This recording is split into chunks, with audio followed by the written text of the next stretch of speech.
Jesus, benfeitor eterno, sabemos que nos renovas por meio de grandes provas que abalam o coração. Eis porque te suplicamos, Mestre, não nos retires da estrada quase sempre atribulada de acesso à renovação. Concede-nos, Cristo amado, o acréscimo de energia para manter dia a dia o esforço libertador. Necessitados de força, dá-nos, Mestre, apoio amigo, pois queremos viver contigo no reino do eterno amor.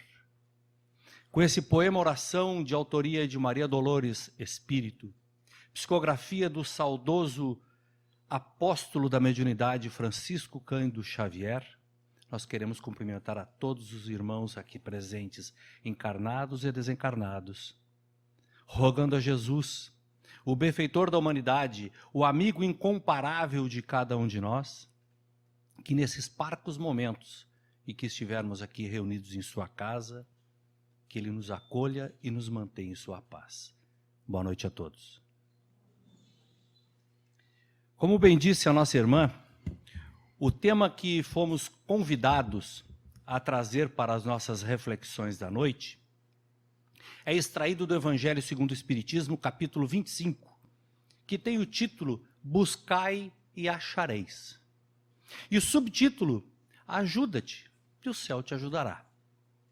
Quando nós começamos a elaborar esse trabalho, começamos a sorrir por dentro, porque é, dentre os 28 capítulos, um dos que mais chama a atenção para que nós saiamos da nossa zona de conforto, para que nós consigamos vencer a nossa inércia, a nossa inanição, a nossa má vontade, por assim dizer, de reagir perante as agruras da vida, as dificuldades que nós estamos conseguindo, as duras penas, enfrentar, não digo vencer, enfrentar.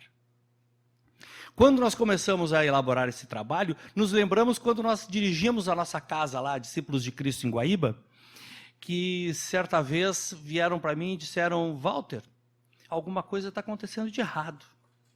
Ué, por quê? Está havendo uma evasão muito grande da casa. Aí eu me lembrei de uma mensagem que dizia assim, esses que estão saindo, deixe que vão pavonear alhures. Vamos fazer então suas escolhas lá adiante. Mas começamos a fazer questionamentos, porque afinal de contas não somos donos da verdade. E fomos ver que as pessoas que estavam saindo, procurando outras religiões ou outras casas espíritas, enfim, era porque começaram a saber de que necessário se faz que nós busquemos as nossas curas, o saneamento ou a solução de nossos problemas. A doutrina espírita, ela me apaixona, eu sou apaixonado, ela me conquistou, porque ela não me impõe nada, mas ela me expõe tudo. E esse momento em que essas pessoas saíram da casa, foi quando elas descobriram que precisava elas fazer alguma coisa, e não a casa espírita fazer por elas. A casa espírita dá o garfo e a faca, numa analogia a uma alimentação. Mas cabe à pessoa que vai se alimentar, alimentar-se. Desta forma, nós vamos então trazendo para as nossas reflexões da noite, algumas lâminas que nós coletamos aqui e vamos fazendo as reflexões. Nos diz assim, buscai e achareis, que é o título do capítulo, e tem lá, em Mateus capítulo 7, e seus versículos, o que Jesus falara, porque sabem, né? Jesus não escreveu uma linha sequer. Ele falava e os apóstolos iam escrevendo. E Mateus escreveu assim, pede e se vos dará, e achareis. Batei a porta e se vos abrirá, porquanto aquele que pede recebe, e quem procura acha, e que aquele que bate a porta abrir-se-á. Qual homem que dentre vós, que dá uma pedra a um filho que lhe pede pão? Ou seja, se pedir um peixe, dar-lhe-á uma serpente? Ora, Se sendo maus como sois, sabeis dar boas coisas aos vossos filhos, não é lógico que com mais forte razão vosso Pai que está nos céus dê os bens verdadeiros aos filhos pedintes ou pedirem? Então, quando ele nos convida dizendo, Jesus instruindo, trazendo numa linguagem muito própria, a um movimento para que entendesse os seus ensinamentos, ele faz essa analogia: você dá uma pedra ao invés de dar o pão? Dá uma serpente ao invés de dar um peixe ao filho com fome? Se nós, 2000 anos depois, se nós ainda, por vezes, resistimos a ceder alguma coisa, o Pai que é perfeito e nos ama equanememente, Ele ama a todos igualmente, dá sempre o melhor. É nós que não sabemos pedir. Nós pedimos muitas vezes coisas que são entraves para a nossa vida. Se nós fôssemos atendidos em tudo, certamente, nós nos atrapalharíamos ainda mais, para não dizer outras coisas. Estaríamos aumentando o nosso passivo espiritual. Nós temos é que agradecer por receber apenas aquilo que é necessário. E nós, mais do que depressa, nos lembramos também de Chico Xavier, quando certa vez, talvez eu já tenha dito aqui nessa casa, mas se já disse, perdoe-me, repetirei. Certa vez ele foi entrevistado por um repórter, que obviamente não era espírita, e perguntou a ele: Chico, quando você morrer e encontrar Deus lá no céu, Deus, aquele homem que as pessoas tentam criar a figura, se você tiver a oportunidade de encontrar Deus, o que você vai dizer a Ele? E Chico, do alto da sua sabedoria e do alto da sua humildade, olha para o repórter e diz: olha, se eu encontrar o Criador, eu agradecerei a Ele por Ele ter me dado apenas o necessário para viver. E sabemos nós quão grande é o espírito de Chico, ou foi, ou é o espírito de Chico, e a vida simples, singela. Uma pessoa que ganhava um salário pífio, tirava um pouco daquele dinheiro, botava no bolso para o seu sustento e ia para debaixo do abacateiro fazer as suas doações. Quantos de nós faz isso, hein? Mas buscai e achareis, voltemos para cá. Capítulo 25, é um convite então para que nós nos alertemos. Então nós vamos agora ao ajuda-te a ti mesmo, que o céu te ajudará. Ou seja, faz a tua parte, porque o resto, os nossos anjos da guarda estão ali trabalhando a nosso favor. Nós muitas vezes estamos meio que desanimados para ir na sociedade espírita, ou até mesmo para ler uma leitura, fazer uma leitura edificante. Nosso anjo de guarda só falta folhear o livro. E nós fechamos os olhos porque dá sono. E Divaldo, certa vez comentando, disse que um amigo disse para ele que tinha muita dificuldade em ler esse tipo de livro, que dava um sono. Aí ele perguntou: sim, mas e quando tu lê uma Playboy? Ah, não, aí sim, é evidente. Aí fica esperto. Porque aí não tem nem o anjo de guarda. O anjo de guarda chega a virar o rosto, acho, né? Mas enfim, ajuda-te a ti mesmo, que o céu te ajudará. E aí nós temos duas leis que faz com que nós nos ajudemos. A lei do trabalho e a lei do progresso. São leis naturais. Todos nós estamos passando por esse período de ter que trabalhar para melhorar a nós próprios, e em melhorando nós próprios nós vamos progredindo, não materialmente, que muitos buscam a melhora através do esforço, que é válido, mas a melhora apenas material. Esquecendo que tudo que nós adquirimos ao longo de nossa existência, em termos materiais, ficará aqui. Muitas vezes causando confusão, né? Agora, a verdadeira riqueza que nós vamos levar conosco, quando nós partirmos daqui e voltarmos para a verdadeira pátria, muitos não dão tanto valor.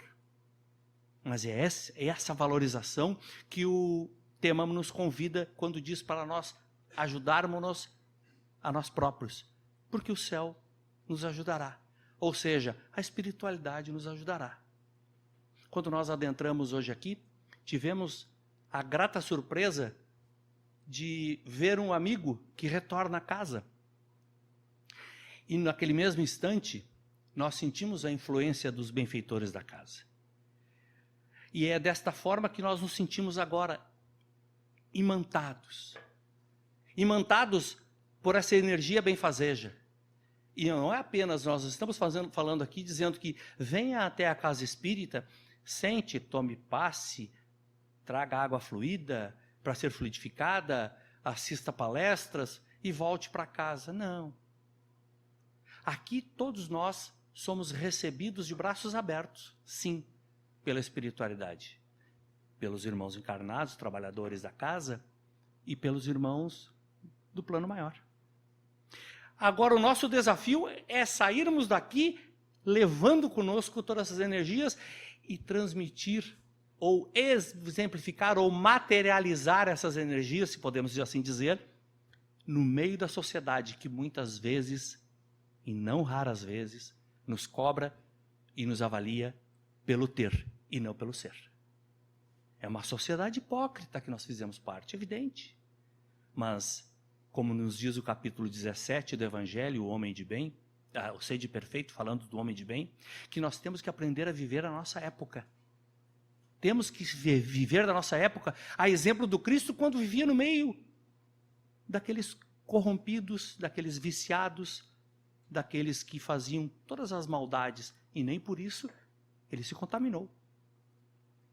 Se nós temos como objetivo ou como meta atingir até esse patamar, porque afinal de contas, na pergunta 625 de O Livro dos Espíritos, eles disseram, quando Kardec perguntou, quem foi que Deus mandou a Terra para servir de modelo e guia para a humanidade? E eles respondem com uma respostinha curtinha, vide Jesus. Então é esse o nosso objetivo, é chegarmos até Ele. E para tal, nós temos que trabalhar muito, nos esforçar, para que possamos então ser ajudados. Falando assim da lei de trabalho, a recomendação é por uma ação. Ação, por isso que nós iniciamos falando que a porta da casa espírita muitas vezes se abre e há uma evasão, porque as pessoas não querem agir. Elas querem sofrer a influência, mas não querem agir. É por recomendação por uma ação, uma saída de dentro para fora, não é de fora para dentro. É a nossa reforma íntima, tão propalada, tão desejada por muitos, reforma íntima. Uma atitude para com a vida, eliminando a inércia, a preguiça e a espera de algo mágico que nos aconteça, que caia por um acaso. Não sei aqui em Novo Hamburgo, lá em Guaíba, que é menos evoluído, tem muitas pessoas que ficam olhando para o céu, desculpe minha brincadeira, mas como galinha tomando água, você sabe, né? Galinha miruga aqui, assim, como galinha tomando água, esperando que algo caia do céu. Aí você diz, mas o que? Não, tem que esperar, porque Jesus vai voltar. Eu acho, meu Deus. E ficam esperando algo que lhe aconteça. E não tomam nenhuma atitude. Aí quando olham a grama do vizinho mais verde, ficam surpreendidos. Como a chuva cai aqui igual a cai ali? Por que a minha não está tão verde quanto a dele? Mas ele esquece de olhar que antes um pouquinho da chuva, o vizinho vai lá e bota uma ureia. Aí a água vem, a grama dele fica verdinha. Aí ele viu aquilo e um dia resolveu fazer. Largou a ureia às 3 horas da tarde e não choveu. Queimou, não soube fazer. Ajuda-te que o céu te ajudará. À medida que o ser adquire a consciência, quem nos fala é Joana de Ângeles, na obra, está pequenininha aqui para mim ler, mas eu vou tentar, Jesus e o Evangelho à luz da psicologia profunda, nos diz assim, à medida que o ser adquire consciência da realidade de seus potenciais íntimos, olha só o que Joana está nos dizendo, a busca de mais elevados patamares torna-se inevitável. Então, no momento que você se descobre esse ser imperfeito, mas perfectível, com todas as potencialidades, a perfeição relativa, começa então a esforçar-se. Isso é natural a qualquer um. Segue ela dizendo: conquistado um degrau, avançou, o outro surge desafiador. Vocês prestaram atenção na mensagem lida antes? Que quando surge o efeito, não tranque a caminhada, contorne o problema e siga em frente. Não perca tempo. A vida é muito curta encarnada, né? Nós achamos muito longa quando chegamos aos 70, 80, 90.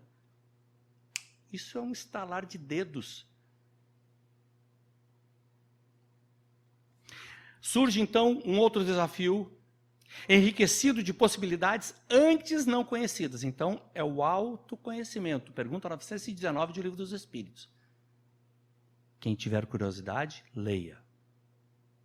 Jesus sabia disso, em razão de haver atingido anteriormente o mais elevado nível de evolução, que o destacava das criaturas terrestres.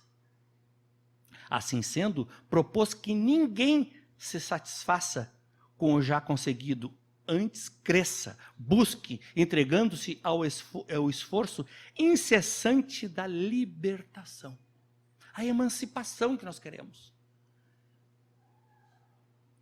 A faixa etária aqui é um pouquinho mais do que 18 anos, eu observo. Mas no meu tempo, quando eu tinha antes dos meus 18 anos, eu só faltava implorar para meus pais me darem a carta, né, de alforria. Era a emancipação que aquele tempo precisava, né? Para sair de Guaíba a Porto Alegre, quase precisava uma carta de emancipação. Mas a emancipação que nos fala aqui é a emancipação do crescimento do espírito em conhecer-se. Esforço incessante da sua libertação, de suas imperfeições, e ascenda, cresça no rumo da grande luz, tendo-o, Jesus, por condutor seguro. É ele que está no leme dessa nave chamada Terra, que passa por esse período de transformação moral, principalmente moral. Haverá transformação geológica, mas principalmente é moral. E é ele que está no leme, firme, não nos abandona. Há mais de 2000 anos ele esteve entre nós. E seguidamente manda algum de seus emissários aterrissar, ou seja, reencarnar, para servir de exemplo para esses irmãos transviados que ainda insistem em permanecer fora do caminho retilíneo. A doutrina espírita, como eu disse, ela é apaixonante, porque nem isso ela nos diz para que nós sejamos perfeitos, ou que sejamos crentes. Não, ela quer que nós tenhamos uma fé raciocinada e entendendo as dificuldades que estamos passando e o porquê, e então nos esforcemos.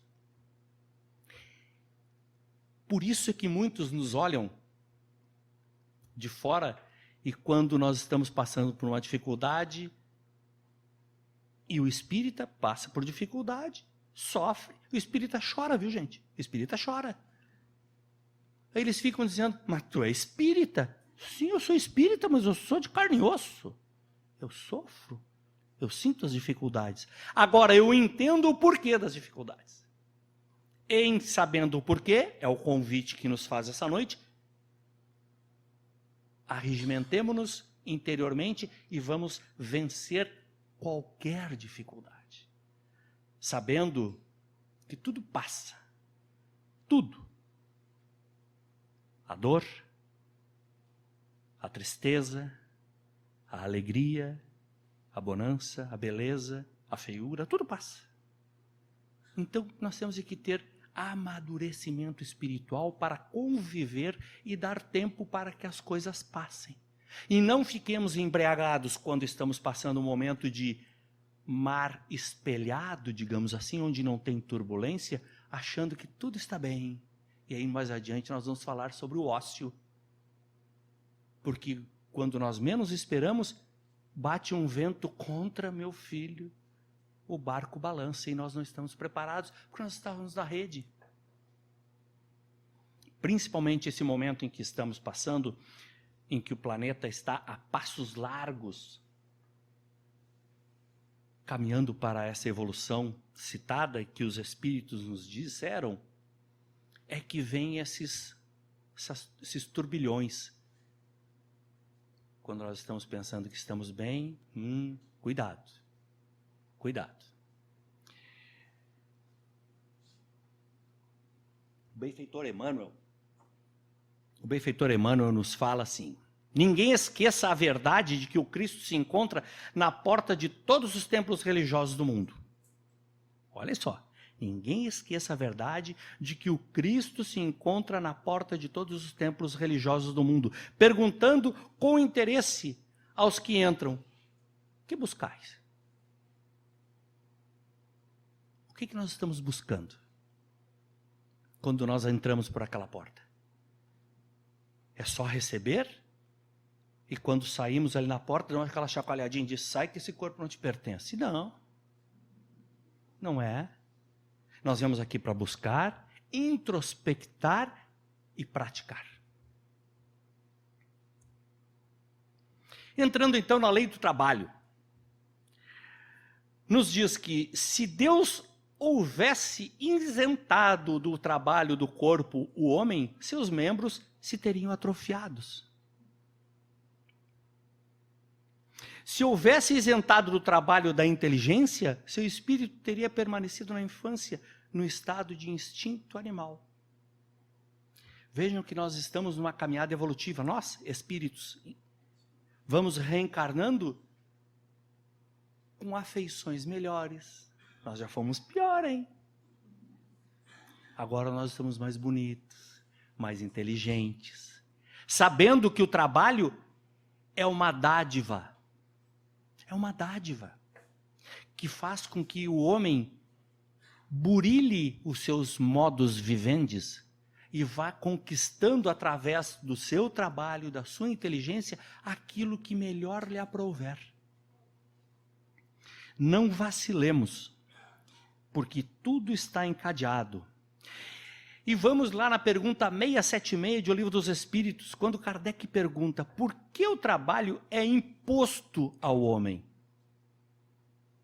Veja o termo, ele é imposto. E os Espíritos respondem a Kardec: por ser uma consequência da sua natureza corpórea.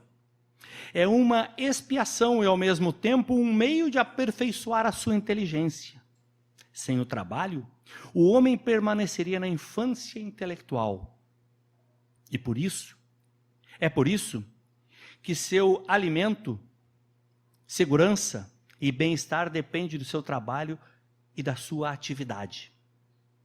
Em compensação, Deus outorgou a inteligência ao que é extremamente fraco de corpo.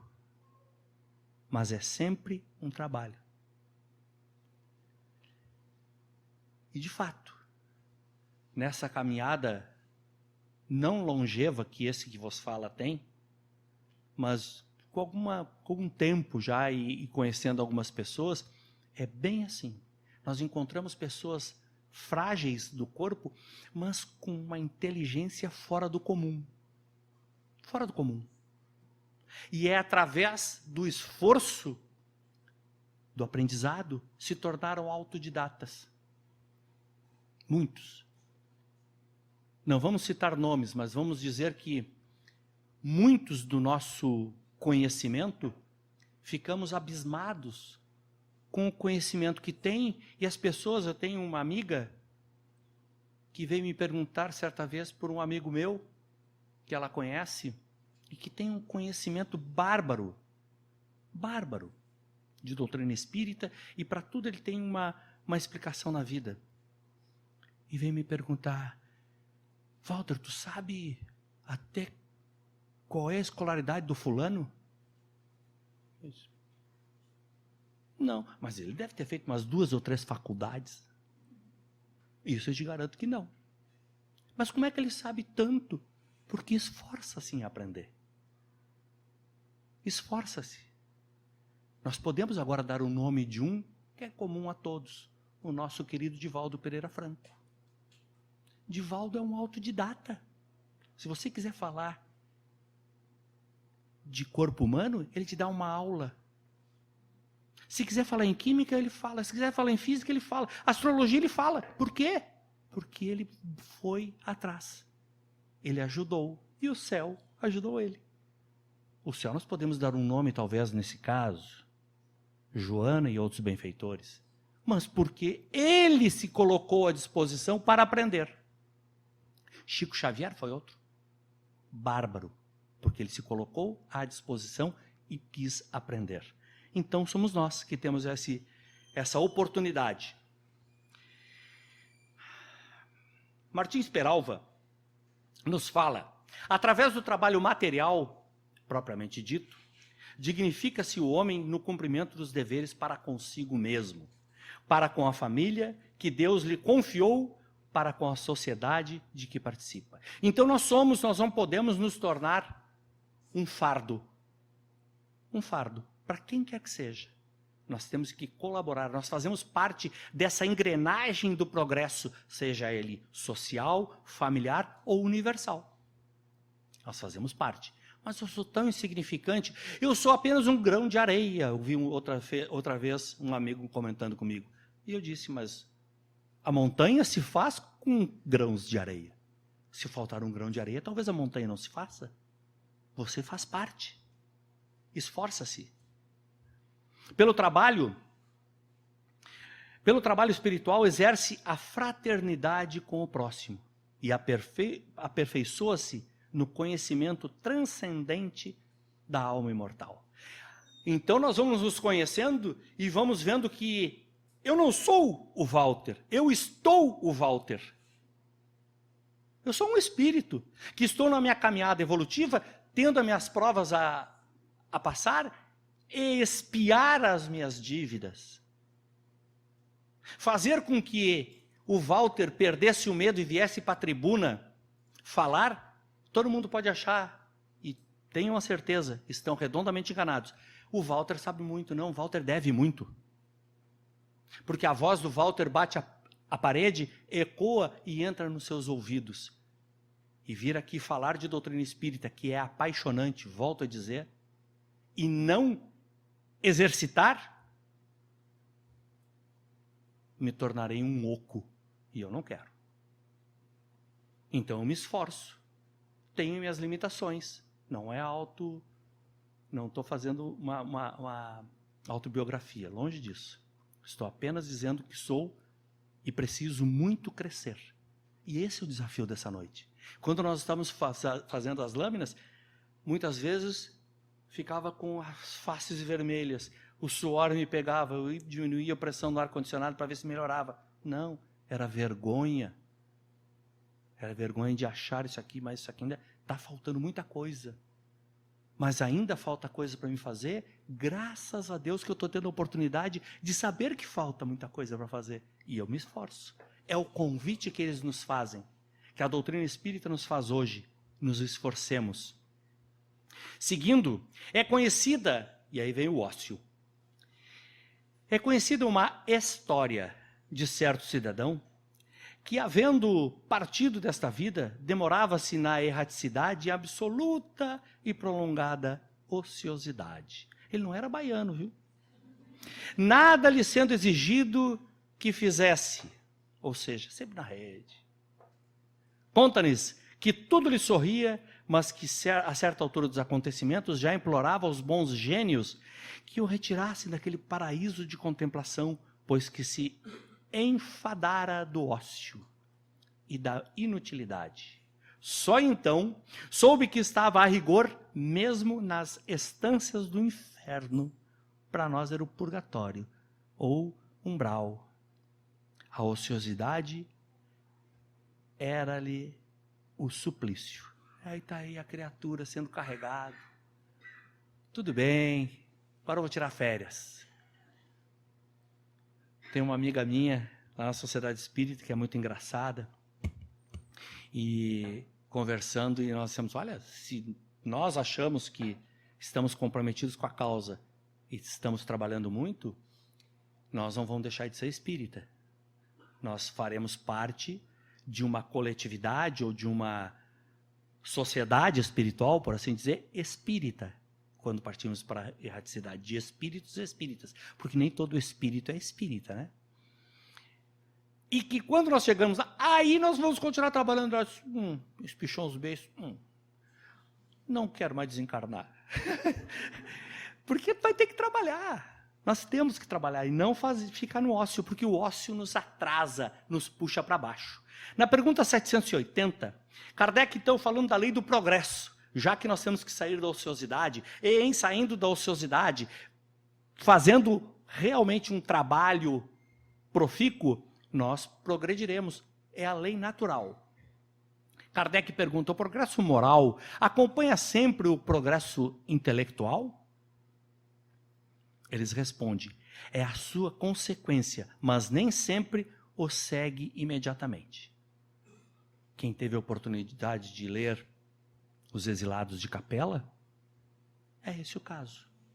Quando vieram da constelação de Capela para habitar a Terra, com o intelecto fora do normal, haja vista as pirâmides. Chegamos hoje lá e pensamos, naquela época não existia Darcy Pacheco. Como é que levantava esses troços lá em cima? Como é que conseguiam plantar e colher no deserto? Espíritos altamente evoluídos intelectualmente. Como diz o professor Raimundo, a moral, bem baixinha. E alguns deles ainda estão encarnados aqui na Terra. Não conseguiram vencer as suas dificuldades. Na mesma pergunta, como o progresso intelectual pode levar ao progresso moral? E eles respondem, fazendo que se compreenda o bem e o mal. O homem, então, pode escolher o desenvolvimento do livre-arbítrio, acompanha a inteligência e aumenta a responsabilidade dos atos. Olhem só, o desenvolvimento do livre-arbítrio acompanha a inteligência e aumenta a responsabilidade dos atos. Então, quando nós começamos a tirar os véus, as escamas da ignorância de nossos olhos e começamos a perceber o que é de fato certo e errado, nós somos responsáveis. E tenhamos a certeza de que, exceto aqueles que têm problemas mentais, todos que gozam de saúde mental tranquila, perfeita, sabem exatamente o que é certo e o que é errado. E não adianta nós ficarmos depois dizendo, eu não sabia. Podemos enganar aos nossos irmãos encarnados. Mas a nossa consciência, não digo nem os desencarnados, mas a nossa consciência nós não conseguimos enganar. Por isso que Kardec, quando perguntou, onde é que está escrita a lei de Deus que eu procuro? Só faltava dizer isso, né? E eles respondem, na consciência. Na consciência. Então nós vamos nos libertando, vamos aprendendo, e muitos desses, então, volta o termo. Sai correndo na porta do centro espírita. Opa! Não é isso que eu quero. Eu quero que façam para mim. Eu quero continuar como aquele amiguinho ali, no ócio. Somos nós os responsáveis. Na pergunta seguinte, Kardec pergunta, é permitido ao homem deter a marcha do progresso? Não, mas pode entravá-la algumas vezes. Então, se nós estamos nessa caminhada evolutiva, queremos continuar encarnando ou encarnado na Terra, ou, partindo para a espiritualidade, continuar gravitando para ter a oportunidade de reencontrar os amigos encarnados, ou até mesmo reencarnar na Terra, somente isso. Temos que criar um hábito para que não sejamos entraves para o progresso moral do planeta. Isso numa situação muito ampla, que nós podemos achar que ninguém está nos vendo, nós estamos nos vendo. O que é certo e o que é errado. Quando, outro dia, nós fomos convidados a falar sobre haverá falsos cristos e falsos profetas, nós achamos sempre que isso está no meio religioso. não só no meio religioso, eles nos dizem. Está no meio social, no núcleo da sociedade, que é o lar, a família, tanto na sociedade, no local de trabalho, também nos centros espíritas, também nas igrejas, também nas religiões em geral. Existe. Sim. Como descobri-lo? Como identificar? Se identifica-se, resumidamente, se aquilo que ele fala é coerente com aquilo que ele pratica. Simples, né? Não é simples. A sociedade nos cobra muito. E é esse entrave que nós temos que vencer. E começar a nos mostrar para a sociedade como nós realmente somos. Sem a máscara.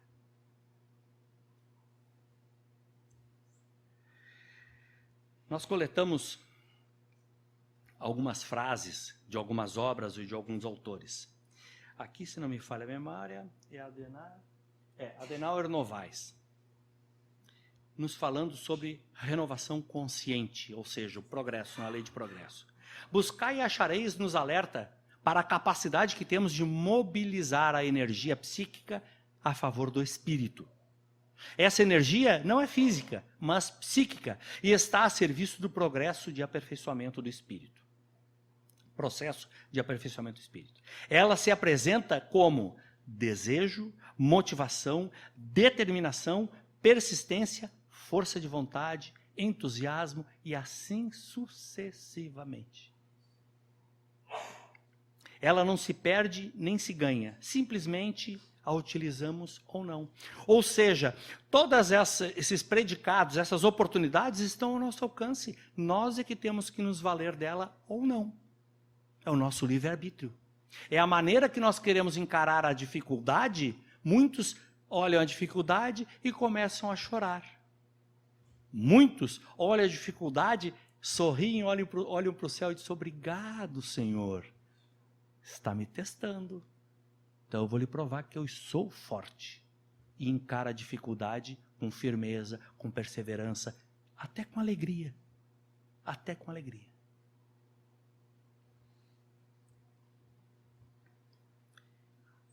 Paulo de Tarso, perseguidor implacável, né? Todos sabemos, dos cristãos, articulador do processo que culminou com a morte de Estevão, o primeiro mártir do cristianismo, está lá na obra Paulo e Estevão. Experimentou o despertar da consciência no inesquecível encontro com Jesus às portas de Damasco e se transformou no grande arauto da mensagem evangélica. Eu quero compartilhar, porque aqui é um momento de reflexão. É um monólogo que apenas um fala, mas as reflexões, elas divagam, né? Mais uma vez, quando eu estava digitando, me surgiu a pergunta: quantas portas de Damasco já surgiu em nossas vidas? Eu já transferi para o nosso, porque eu parei o dia e fiquei pensando, já apareceu em minha vida. Mas aí, quantas portas de Damasco? Quantos encontros nós já tivemos? E muitas vezes renegamos, viramos as costas e não enfrentamos, porque com medo ou com preguiça de sair da nossa zona de conforto, nos mantemos neutros, achando que o estágio de neutralidade é positiva. E não é. Porque os imortais respondem a Kardec quando ele perguntou por que os maus sempre vencem os bons. E eles respondem: porque os maus são voluntariosos e os bons são tímidos. Os bons são tímidos. E não basta apenas não fazer o bem. Necessário se faz fazer, aliás, não fazer o mal. Necessário se faz fazer o bem. Porque nós somos responsáveis por aquele mal que surge na lacuna que nós deixamos em não ter feito o bem. Veja como é a responsabilidade do nosso livre-arbítrio é enorme. Mas não é obrigatório. É facultativo. Cada um faz exatamente o que acha melhor. Simão Pedro teve o seu momento de despertar. Foi decisivo ao ver cumprida a previsão de Jesus, que lhe afirmou que o negaria 3 vezes antes que o galo cantasse, na fatídica madrugada que aconteceu o drama do Calvário. A partir desse momento, dedicou sua existência à causa cristã, sem jamais experimentar novas vacilações. E no grande testemunho a que foi convocado em Roma, condenado à cruz, enfrentou com serenidade seus algozes, pedindo para ser crucificado de cabeça para baixo, porquanto não se sentia digno de morrer como seu mestre. Como diz o bom gaúcho, Pedro não afrouxou nenhum tento, segurou firme. No momento em que ele fraquejou, que ele falhou, ele percebeu o erro. E a partir daquele momento ele nunca mais renegou, vacilou. É esse que é o ajuda-te a ti mesmo, que o céu te ajudará. É quando nós percebemos que erramos, já é uma grande evolução quando nós percebemos que erramos. E corrigimos o erro. Em Maria de Magdala, temos o exemplo do missionário confundido pelas ilusões do mundo, sob o domínio de cruéis perseguidores espirituais, até que o Cristo lhe descortinasse as excelências do Evangelho. Renovada, converteu-se em ardorosa seguidora dos princípios novos, acumulando méritos suficientes para ser ela própria a mensageira da ressurreição, aquela que primeiro viu Jesus em gloriosa aparição após a crucificação. Volto à pergunta: quantos encontros à porta de Damasco nós já tivemos? E quantas vezes nós tivemos a sabedoria de ouvir e aceitar esse encontro? Ela teve a oportunidade.